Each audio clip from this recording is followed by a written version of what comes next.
voilà alors li ma bëgg a laaj moom mooy déclaration Ousmane Sonko bi la dernière fois en fait parce que au départ si discours bi wax ne il a parlé de liberté d'expression en fait wax na en quelque sorte ci l'affaire Mame Mbaye Niang ñenn ñi dañuy jàppoon ni au départ Ousmane Sonko dafa génn parce que ay chance am pour bokk ci élection et ça dafa nekk en jeu wala dafa am njàqare ci période bi mu génn parce que période bi mu génn dañu jékki à l'espace de 40 ou 50 minutes Ousmane Sonko dafay def déclaration subitement comme ça contexte bi mu defee déclaration bi est-ce que jàppoon bis dañu laal ay mbir yoo xam ne daf ko concerner directement comme ñeneen ñi Ousmane Sonko saa yu génnee rek c'est parce que mbir yi boppam mu départ bi moom mooy tax mu génn. alors déjà damay wax et damay répéter. je t'ai envoyé des liens. Ouais. Le FMI. dafa confirmer que. dette yu régime Macky Sall doon déclaré. Ouais. C'était des chiffres qui ont été maquillés. C'était pas la vraie. C'est pas vrai. musu ko confirmer. pour des comptes je dis c'est pas vrai. moom moo ne bu waxatee loo xam ne dëgg ma wax l'FMI n'a jamais confirmé ça. Maintenant l'FMI ne l'a jamais confirmé. pour en revenir à ta question dafa am solo. Ouzin man sama métier fu mu toll nii mooy gestionnaire de projet man je suis un chef de projet un programme manager. gis nga ci en matière de gestion de projet comme projet la ñuy wax dañuy jàpp ne ñun ce qu'on propose au Sénégal dañuy wax projet bi projet bi dafa am kenn koo xam ne aujourd'hui c'est le chef de projet moom mooy président Ousmane Sonko parce que président Ousmane Sonko moom la nit ñi topp mu joxoñ Diomaye nekk président la président Ousmane Sonko moo dem élection législative nekk tête de liste ne jox leen ñu majorité ñu jox ko majorité donc aujourd'hui si jargon chef de projet dañuy wax le chef de projet il est anglais dañuy wax il est accountable tubaab bi naan il est garant de la réussite comme de l'échec du projet maanaam président Ousmane Sonko incha allah d'ici bu 5 ans yi jeexee sénégalais yi dañuy wax ne yow président Ousmane Sonko yow yaa réussir wala bu fekkee dafa sooxe dañuy yow président Ousmane Sonko yaa sooxe la preuve on ne s'attaque à personne que moom ça c'est la première chose gis nga nag man li ma jàng en tant que chef de projet quand tu es chef de projet ñu dénk la dara nga xam ne yow yaa la première personne à répondre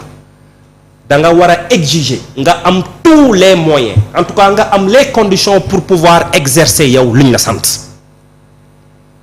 Ouzin bu Cheikh ñëwee ne la Ouzin d'ici une année dama bëgg chaîne bi mu egg fii jox naa la lépp da nga ko naan Cheikh boo bëggee chaîne bi egg fii dama soxla lii ak lii ak lii kenn du la jox pouvoir ba pare du la jox autorité ak moyen parce que boo ko nangoo yaa ngi ci erreur donc président Ousmane Sonko man dama d'accord ci sortiem loolu mooy première analyse bi may def deuxième analyse mooy lan mais Ouzin mais justice Sénégal y a un problème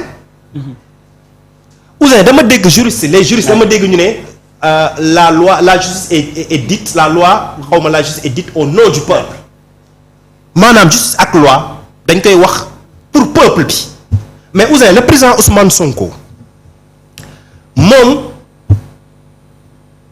xam nga lu ko tere bokk élection Prodac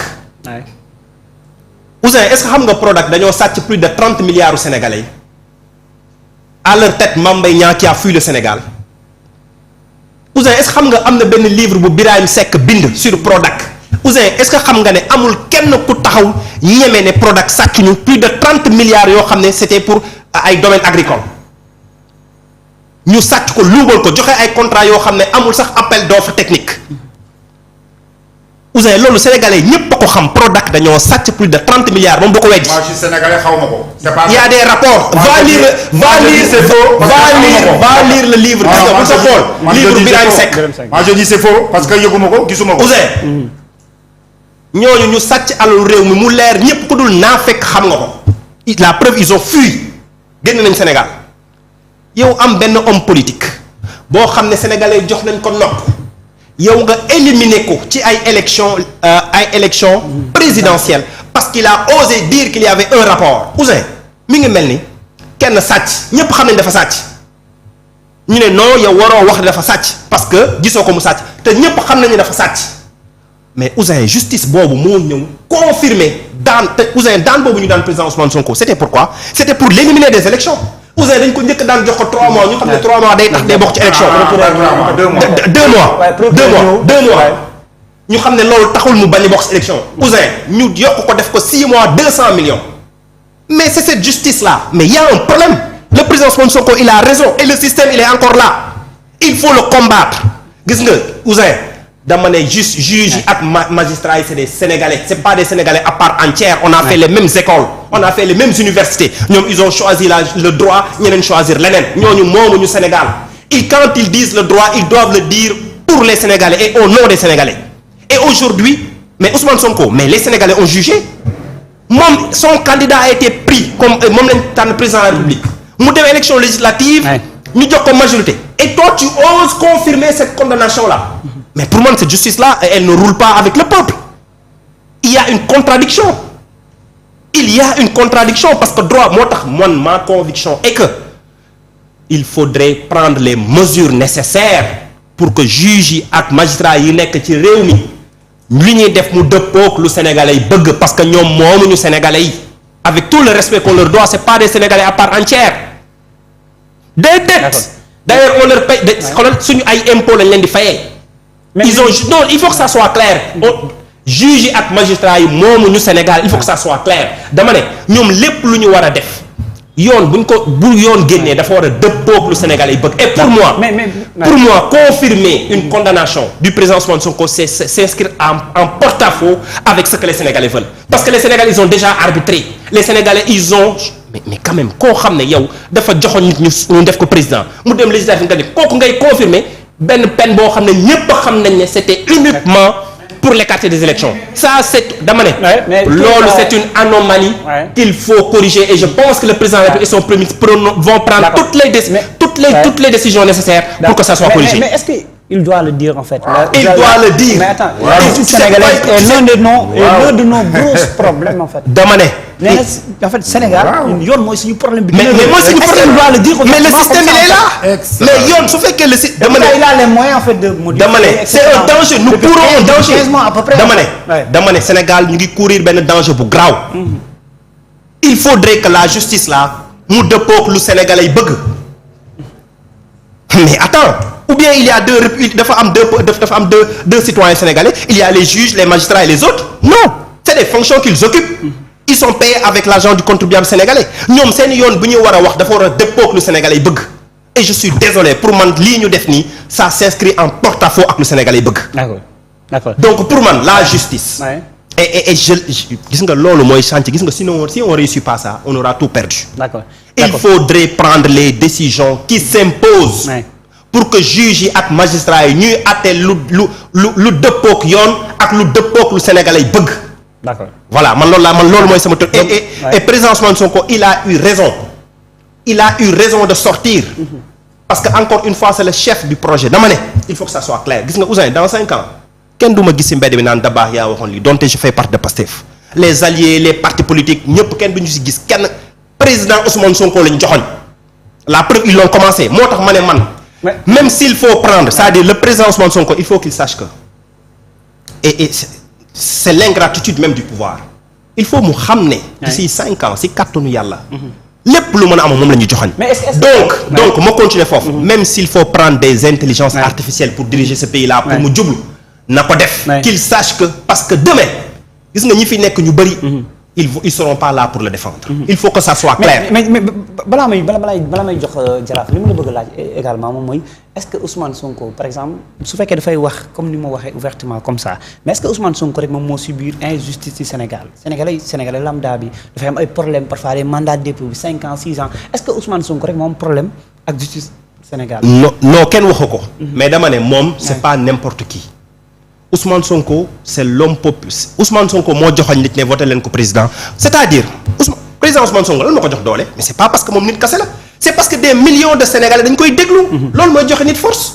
c'est ça donc quand il parle c'est pas lui qui parle mais koo xam ne boo waxee mbirum beñe sax ñi topp ko. mais kooku représenté wul boppam kase il représente des millions de personnes. dama ne Ousmane Sonko c'est vrai et man gis nga nit loo ko mën a reprocher c'est quelqu'un qui dit ce qu'il pense. Il n'est pas dans les films c'est vrai on peut dire parfois dara day génn noonu la loolu la def ba mu jikko pour man il ne doit jamais laisser ça. un homme d'État aussi quand même. homme d'État mooy lan homme d'État yi ñoo sàcc alalu réew mi homme d'état mooy lan homme d'état mooy sàcc alalu dama ne ça c'est ça de mais Ousmane Sonko bu waxee ne man dama war a kenn du ma tere bokk ci ay élection et cetera est-ce que loolu du duteloo wala nee ñi ni naan non sax xelam lu ci nekk lu dul 2029. dama ne il le dit en fait. dama ne am na yoo xam ne nit mën na nekk ci xolam. mais est-ce que il a besoin. mais il est wax nit ñi du ko dégg en fait. mais parce que dégg-dégg bi ci keneen di am keneen di am bokkul ak waa Pastef dégg-dégg bu ci am lu tax amu si droit. mais fan la ko defee il a fait benn live il a posté ça sur sa page Facebook nous sommes des militants de Pastef on a besoin d'entendre notre leader ku bëggul seetaan Ousmane Sonko bul ko seetaan suy wax si Pastef mais ne le regardez pas. mais tantôt il parlait comme un leader de Pastef tantôt il parlait comme un premier ministre. gis nga li mu wax leer na nee na déedéet nee na moom déedéet dama ne nee na bu mu ñu nekkee ci nguur gi ba tey il s'est jamais immiscé ci ay décisions judiciaires. D'accord. dafa mus a jël un recul.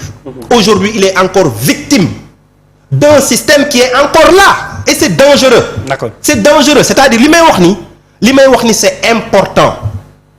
gis nga le système dafa bëri ay ramifications et tant qu'on n'aura pas terrassé ce système du ñu dem fenn gis nga système dafa am ay ramifications au niveau de la justice au niveau de l'administration xanaa xam am na ñoo xam ne ils sabotent. non dinañ ci ñëw. si non dama la bëgg wax rek y a des gens qui sabotent yoo xam ne bëgguñu président Ousmane Sonko dafa am ñoom dañoo iñaane Ousmane Sonko ba iñaane Sénégal mais administration y a des gens qui sabotent qui ne veulent pas qu'on réussisse mais ces gens il faut les dégager képp koo xam ne c'est-à-dire gis nga nit démb dama doon wax ak benn paa. mu ne ma quand on fait de la politique bul jël ay demi-mesures parce que demi-mesure mooy contre-mesure aujourd'hui il faut prendre des décisions fortes tous ceux qui sont contre l'avancée du Sénégal tous ceux qui sont contre l'administration ils doivent être dégagés sans état d'âme képp koo xam ne on t'a identifié. Toi tu es là pour que ñun ñu échouer toi tu es là pour que le gouvernement n'avance pas on te dégage. D'accord. On prend des gens qui veulent travailler et qui veulent qu'on avance parce que ultimately à la fin de la journée encore une fois le président Ousmane Sonko sera seul à se défendre. D'accord. gis nga ñu bëri ñu fi gravité des alliés de beaucoup de choses. D'accord. Il sera le seul à se défendre donc qu'il prenne les décisions idoines pour travailler pour s'entourer même s'il faut utiliser des intelligences artificielles encore une fois na leen jël pour pouvoir redresser ce pays là. na leen jël d'accord bon. tu parles comme si Ousmane Sonko en quelque sorte mooy président parce que am na si loo xamante ni. mais mooy président décret wala signature. su ma demee président de la République parce que mais mooy président moo koy signé en fait parce que moom mooy est-ce qu'on critique le président c'est-à-dire quand je dis mooy président. moom mooy accountable. moom mooy accountable wax naa ko sànq c'est-à-dire aujourd'hui mais Ousmane Sonko moo jaay. siégé wul conseil supérieur de la magistrature. mais dama ne président Ousmane Sonko mënul xëy rek changer conseil supérieur de la bon maanaam constitution bi ñi nga xamante ni ñoom ñooy magistrat yi fay siégé Ousmane Sonko moo mën a xëy suba rek pour. et d'ailleurs moo tax sax d'ailleurs cette décision bu juge yu jël. ça confirme pour des gens comme moi qui pensaient que le président ne doit jamais quitter le conseil supérieur de la magistrature sinon ça sera un problème. dama ne.